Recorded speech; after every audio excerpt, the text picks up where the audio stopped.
And that's what we finished with, right? We didn't do the rest of exercise transition? No. We did lactate threshold. Okay. Okay, who can tell me definition of lactate threshold? Lactic acid begins to accumulate as exercise Okay. Average untrained person hits their lactate threshold at what intensity? 50%. Okay. Tell me one thing we can do to increase our lactate threshold. High intensity interval training. Okay, and how does that help?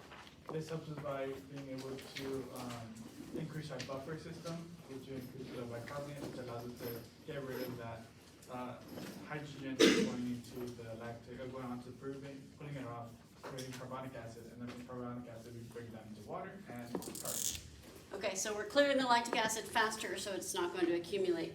So since we mentioned the bicarbonate buffer, we're going to write it out. How do we do that? HCO3 Okay, that's the buffer. What does it do? plus hydrogen Into H2CO3.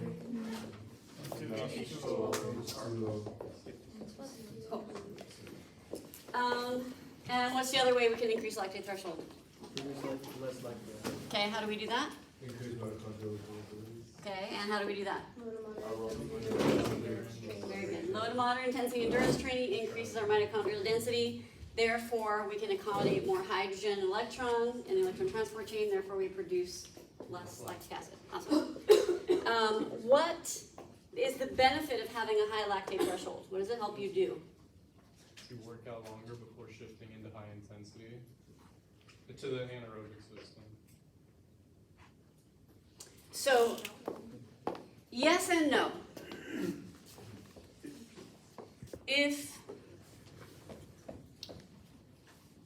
If we're hitting our lactate threshold here,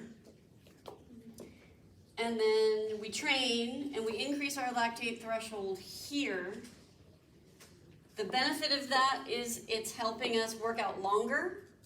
Harder for shorter periods of time, or for the same period of time, because you're getting a slower buildup of lactic acid in your system, so you're able to work in your systems for a longer period, or work in the systems harder for the same period. You can maintain a certain. Okay, so we need to be really careful about our word choice here. I think I understand what you're trying to say. I would just like it to be a little more clear. Can you So- help me clarify? I will help you clarify. So, let's think about it this way before I give you like a really clear, concise way to say it. Before training, maybe I was hitting my lactate threshold at 5 miles per hour. Meaning, I could be comfortable at that pace, I can hold that pace, but anything above that pace is going to get significantly harder because the lactic acid is going to be accumulating, which is going to contribute to fatigue, which we're going to get to in a minute. After training, now I don't hit my lactate threshold till 6 miles per hour. And now that's the pace I can hold for a long period of time. So it increases the intensity at which I can be aerobic. Okay, because the problem with being above your lactate threshold is that you're working anaerobically, therefore producing a lot of lactic acid, therefore fatiguing, right? So if I bump up my lactate threshold, I can be aerobic at a higher intensity. And if I'm aerobic, I can maintain, so I'm able to maintain a higher intensity for longer. Not just to exercise for longer, right? This doesn't make me able to maintain 5 miles per hour longer. It makes me able to maintain 6 miles per hour longer. So it's a higher intensity that I can hold for longer. Does that make sense? Thank you. So because increasing it allows our lactic threshold to be able to, because we increase our lactic threshold, you can now maintain a higher level of intensity that's aerobically. Yes. Yes, so I can be aerobic at a higher intensity. So meaning it's going to increase my race pace. So if I'm racing in a 5K, a 3-mile race, whoever can maintain the fastest pace is going to win that race, right? Whoever maintains the fastest pace is whoever has the high lactate threshold, because the lactate threshold determines what the fastest pace is you can maintain for 3 miles. Cool. What is RER? Respiratory exchange ratio. Good. Formula? VO2 over Be CO2 over VO2. Range, okay. And what information does that give you? What does it reflect?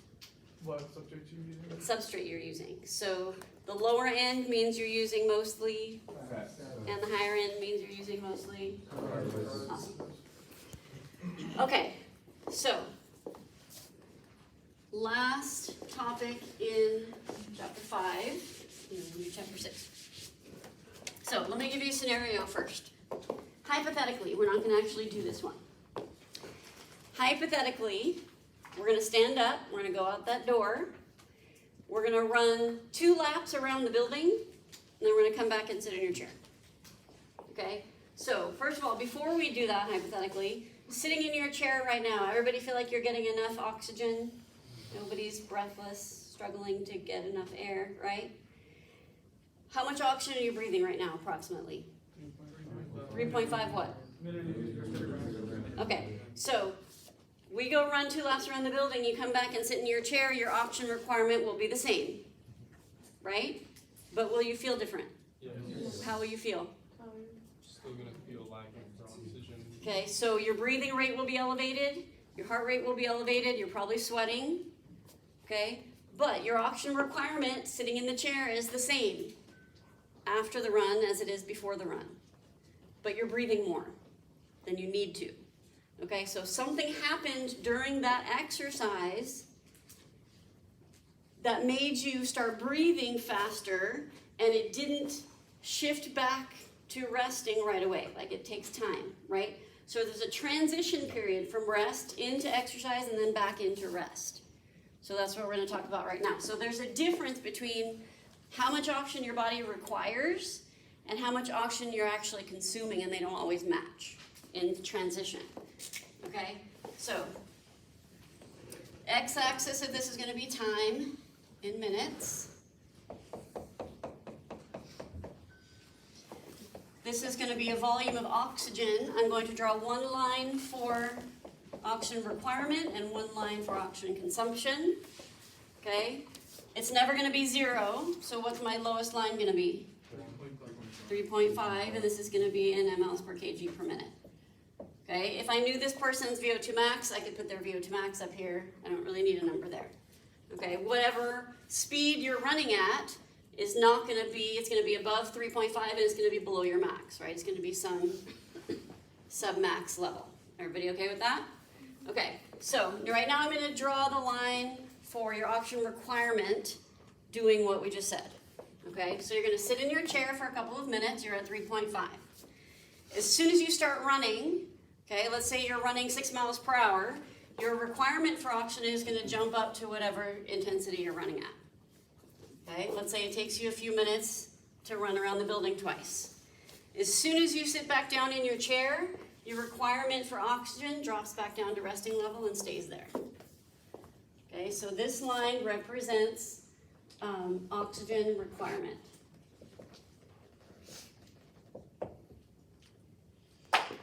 Now I'm going to draw a line for what your body actually consumes. So sitting in your chair before we start exercising, everybody's getting enough oxygen. So these lines are the same.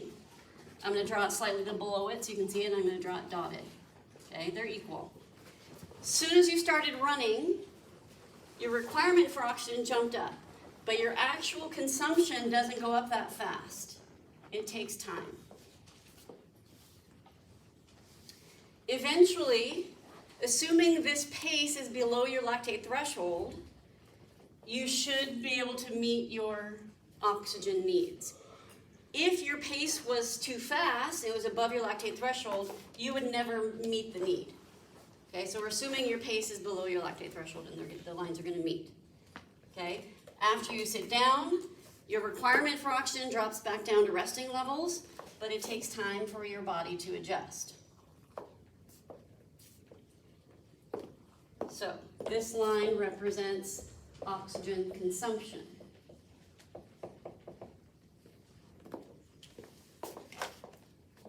Right here is where we started exercise. Right here is where we stopped exercise. Okay, so this section right here, we weren't getting enough oxygen. The oxygen consumption is less than the oxygen requirement. That's called oxygen deficit. Oxygen deficit is when oxygen requirement is greater than oxygen consumption, or you could say oxygen consumption is less than requirement, same thing. This, by definition, is anaerobic, because you're not consuming enough oxygen to meet your needs here, so you're creating that ATP anaerobically. So this is uncomfortable.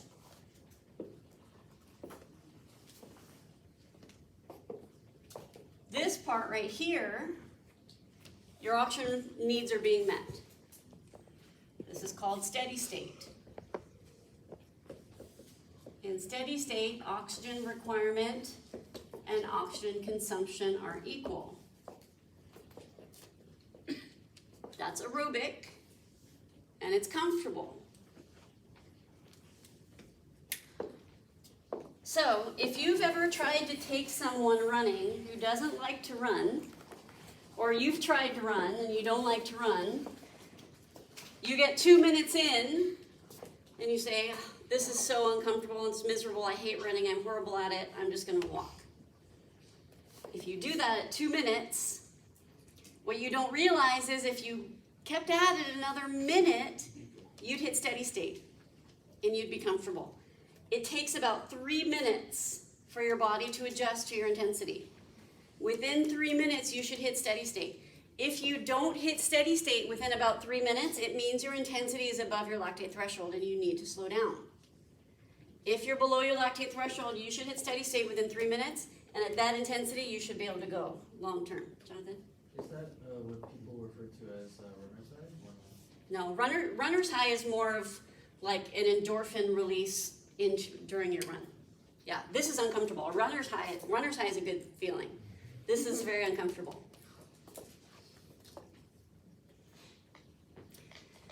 This is also one reason we do a warm-up. Because notice we didn't warm up. We went from sitting to running. And the body has to take time to adjust. So if we do a warm-up, we're going to go from sitting to walking faster, to jogging, to running, and the requirement is going to increase gradually, and it's going to more closely match what the body can actually do, and it's going to be more comfortable. Questions so far? Okay. This section right here, after you sit down, your oxygen consumption is higher than your requirement. Your requirement dropped down to 3.5, but your breathing rate is still elevated because it takes time for your body to respond. This is called EPOC. Who knows what it stands for? Excess post-exercise oxygen consumption. Excess post-exercise oxygen consumption. Excess meaning more than you need. Post-exercise meaning after exercise oxygen consumption. So this is consuming more oxygen than you need after you're done exercising. That's exactly what happens. You sit down, your requirement is back at resting level, but your breathing is still elevated. Part of the reason this is happening is because you created a deficit. So when you were in this deficit, you created conditions like producing lactic acid, hydrogen and carbon dioxide. You used up your stored ATP. You created these conditions during this deficit that you have to resolve during your EPOC. So the more of a deficit you create, the more of an EPOC you create. So you can also do a cool down. Instead of going from your run to sitting, gradually decrease your intensity. It's going to more closely match what your body can do, and it's going to be more comfortable. Go ahead, Riley. Is O2 deficit and EPOC like 1-to-1? Not necessarily. So during EPOC, some of the tasks your body is taking care of during EPOC is to replenish ATP stores. Because during your deficit, you use some of the ATP that was stored in your muscle. You have to replace that. clearing lactic acid, which goes along with clearing hydrogen and clearing carbon dioxide from the bicarbonate buffer. To clear all of that, we have to restore temperature because your temperature was elevated. We have to balance our blood pH. So when our blood got more acidic from the hydrogen, that dropped our blood pH. So we have to replenish that. So all of the conditions that we created during deficit, we have to clear during epoch. During epoch, what is the relationship between oxygen consumption and oxygen requirement? Oxygen consumption is greater than oxygen requirement. Oxygen consumption is greater than oxygen requirement. Or you could say oxygen requirement is less than oxygen consumption, same thing.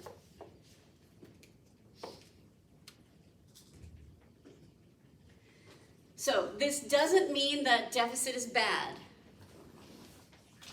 Okay, if we want to do a steady state workout like this, where you hit one pace and you keep it for a long time, you might want to avoid this deficit at the beginning. But sometimes in a workout, we purposely create a deficit. Like if we're doing high intensity interval training. What the requirement for high intensity interval training would look like: spike it up, bring it back down, recover. Spike it up, bring it back down, recover. Spike it up, bring it back down, recover. And your lactate threshold is like here. So every time you go above your lactate threshold, which we obviously are doing during high intensity interval training, you're creating a deficit on purpose. That's okay. You're gonna burn a lot of calories doing that. Nothing wrong with creating a deficit. Just understand that the conditions you're creating are going to cause you during this recovery, you're going to be breathless because you created this deficit, right? Okay, any questions on that? Yes? Sorry, really quick, what does it say to replenish ATP? Clear lactic acid. HLA is the abbreviation for lactic acid. Thank you. Okay, so you guys need to be able to draw and explain this graph. I typically refer to it as the rest to exercise transition. You might call it the epoch graph. You need to make sure you label the axes, label the lines. I like to label them off to the side because there's so much going on this graph, but make sure you label each of those lines. Label each of these three sections and the relationship between oxygen requirement and oxygen consumption during each of those sections, and some things that are occurring during epoch.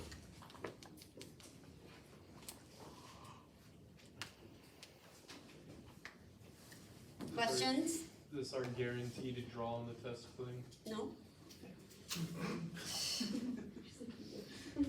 The only thing I'm guaranteeing that's on your test so far is the math. Yeah, we can do without that though, right? It's the concepts that matter. Okay, so by the way, what's causing your breathing rate to increase here? Two main things, similar to your heart rate, which we're going to talk about later today. Epinephrine. When you exercise, your body secretes epinephrine. Epinephrine is going to act on your heart to increase your heart rate. It's also going to act on your brain, the inspiration centers in your brain that control your breathing rate. It's going to act on that to increase your breathing rate, to help you exercise, to help you consume more oxygen. Carbon dioxide also acts on the inspiratory centers in your brain to cause you to increase your breathing rate. Where's the carbon dioxide coming from? The buffer. The bicarbonate buffer. So when you're exercising at a high intensity, you're producing a lot of lactic acid. That lactic acid is being cleared by the buffer, which is creating carbon dioxide.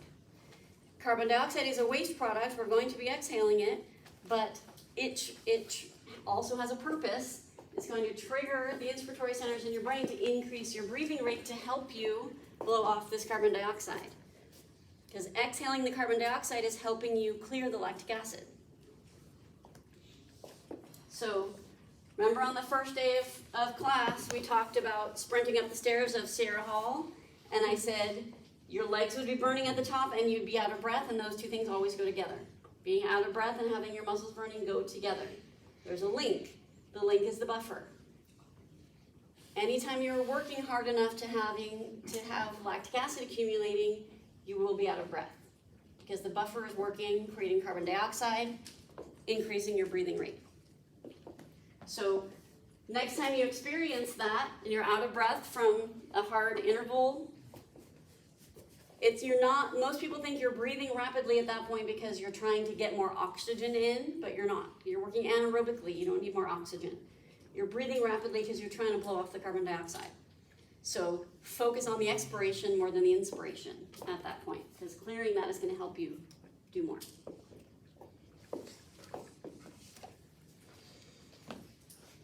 Questions on that? Okay, that's where I'm going to end chapter 5. There are a couple more things on your study guide. I'm not sure, maybe that's in chapter 6. But if it's in